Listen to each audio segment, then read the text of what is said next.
how do we adjust our perspective? Is it that possible that we can adjust our perspective now? Yeah, so there's this amazing thing called neuroplasticity. When I was still at medical school, we didn't have sophisticated scanning techniques, for brains or bodies. So we had kind of like X-rays and... and just asking people, guessing? Yeah, kind of, and in neurology, a lot of guessing, because if someone had a brain tumor, but you knew where it was roughly, then you would say, oh, now we know which part of the brain you use for like writing, or it was a lot of guesswork in neurology particularly.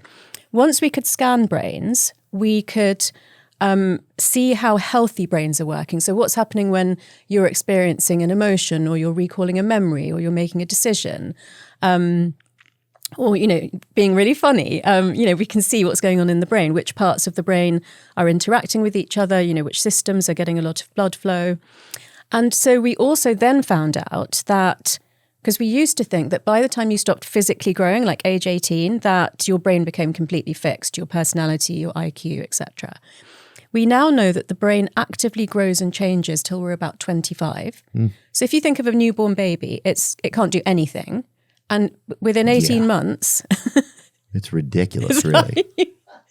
If you look at him, you're like, this is ridiculous, Like you would never draft one on your fantasy team or whatever, it's bad. But anyway, go on. I mean, I like what God does, but some of that is, the starting point is very far, you're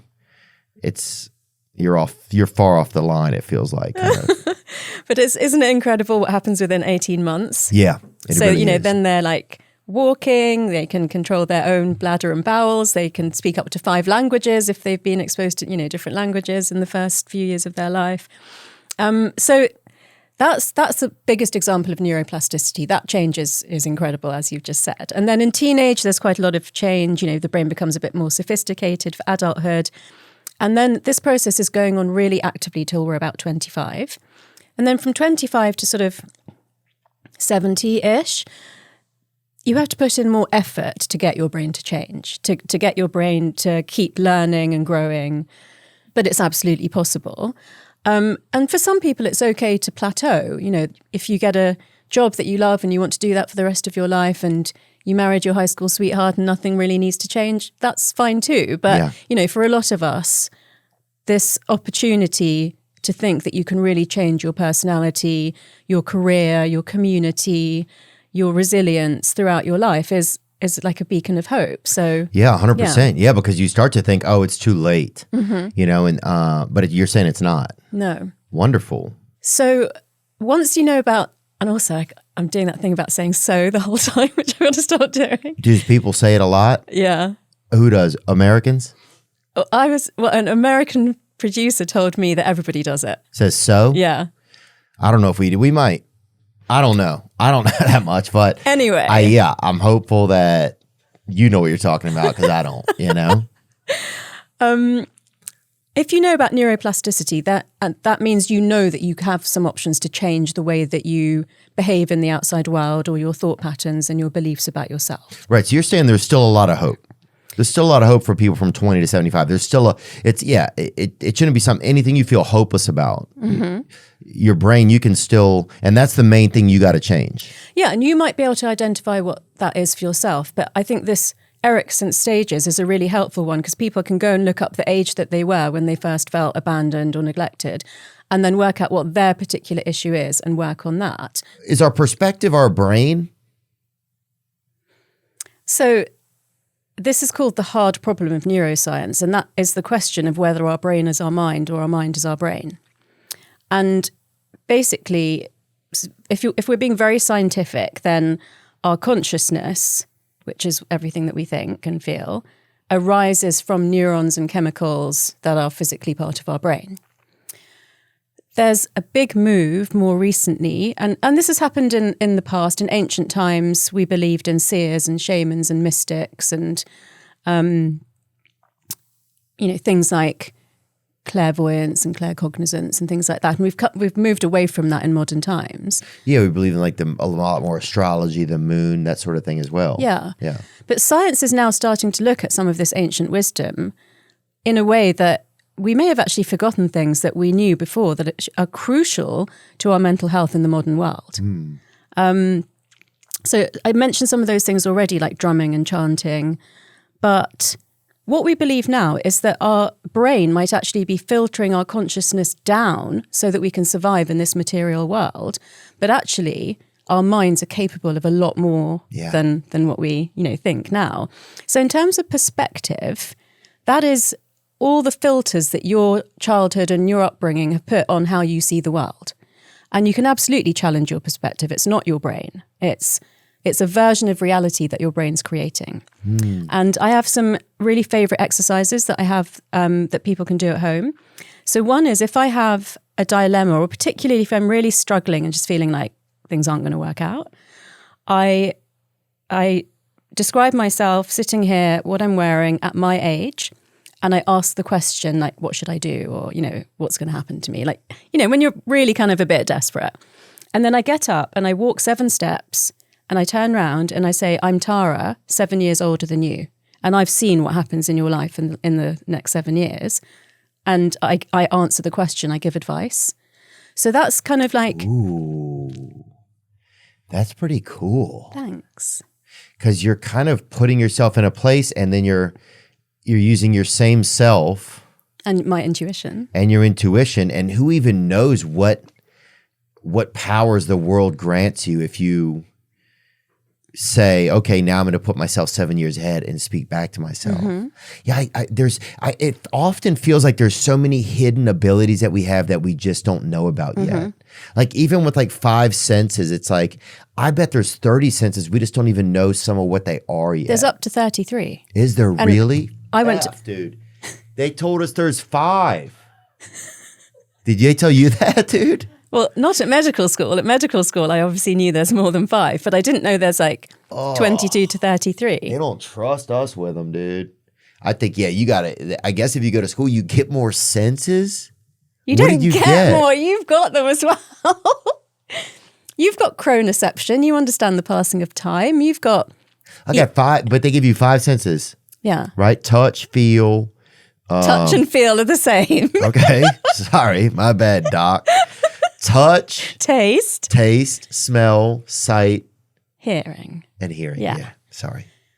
But there's more than that. Way more. Unreal. You've talked a lot about like manifesting and stuff. Do you really believe in it? 100%. Yeah. I've been actively doing it myself kind of personally for 15 or 16 years. And then in 2019, my book, The Source, came out where I shared that more professionally. And the response to that was actually quite phenomenal in making me believe in it even more. Wow. It's a bestseller. Yeah. Yeah. Congratulations. Thank you. So cool. Thanks. So cool to write a book and have people want to absorb it. Yeah. Tell me a little bit about that manifesting, because we forget about it. We forget sometimes that we're the captain of this ship. Sometimes we just feel like the stream owns everything, Yeah. And I think some versions of manifestation can still make people feel like that because it's about the universe and vibrations. I wanted to explain manifestation through psychology and neuroscience in a way to say, look, it's your brain that's doing it. It's not some outside force. And I think that's way more empowering. And that's what people really liked about it, that I write a lot about vision boards. But I call them action boards because I say you can't just create a fantasy and then sit at home and wait for it to come true. Like, look at how hard you've worked to get to where you are. It's very easy for people to say, oh, I'd love to have Theo Von's life, but you've really struggled and worked really hard to get here. So I absolutely say that has to be part of it. It can't just be expecting like things to fall out of the sky and come into your life. Right. But if, manifestation is basically setting goals and desires, knowing what you want, finding images of them to put on a board that you can see at least twice a day. And if it's only once a day, then seeing it just before you go to sleep because it imprints on your subconscious. And it can be very literal or it can be metaphorical, like something that, you could have a horse on there and it could mean one thing to you and something else to me, for example. And basically, I ask people to make this board, look at it daily, visualize these things being true because your brain doesn't actually know the difference between something happening in real life and a strong visualization. And then, and you won't be afraid of it if you've already visualized it. You won't kind of meet that dream girl and say, oh, maybe I'm not ready. Right. You'll have told your brain that you're ready to take a healthy risk. Wow. So your brain doesn't really know the difference between, say that again? Between something that happened in real life or something that you strongly visualize.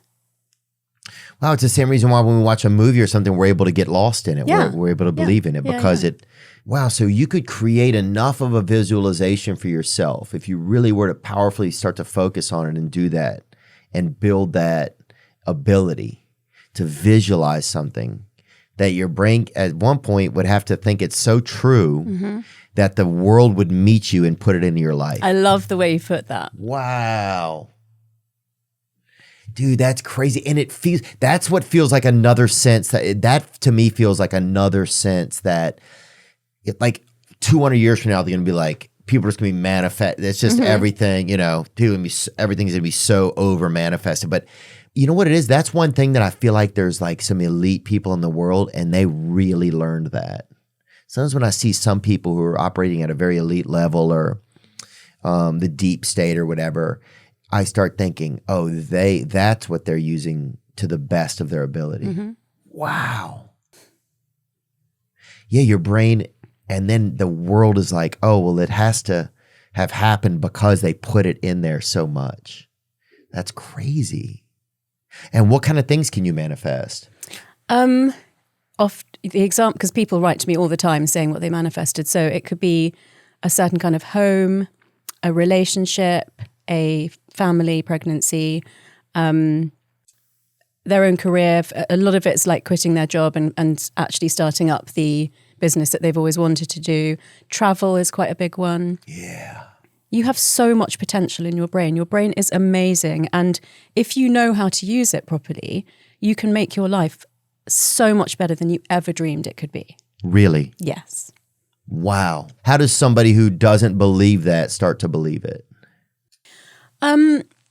I would make a set of tweaks in some very basic fundamental areas, and I would make them micro tweaks. So where I talk about sleep, diet, hydration, exercise, and stress management, I always say change 10 things by 1%, not one thing by 10%.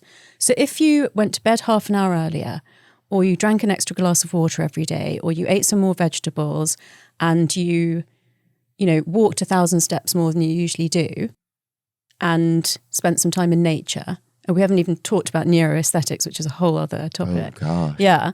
Then if you do a few things like that every day, they're physical things that are building the foundation for your brain to be in a good environment where it can be better. You will, I guarantee you, feel so much better within a matter of weeks that you'll think, okay, what else can I do? Yeah. And then you can build it up to a point where physically you're in really good condition. And then you could do a vision board or whatever your goal is. Maybe for part 2, we could ask people to write in and say, this is what I'd like to achieve. How could I do it?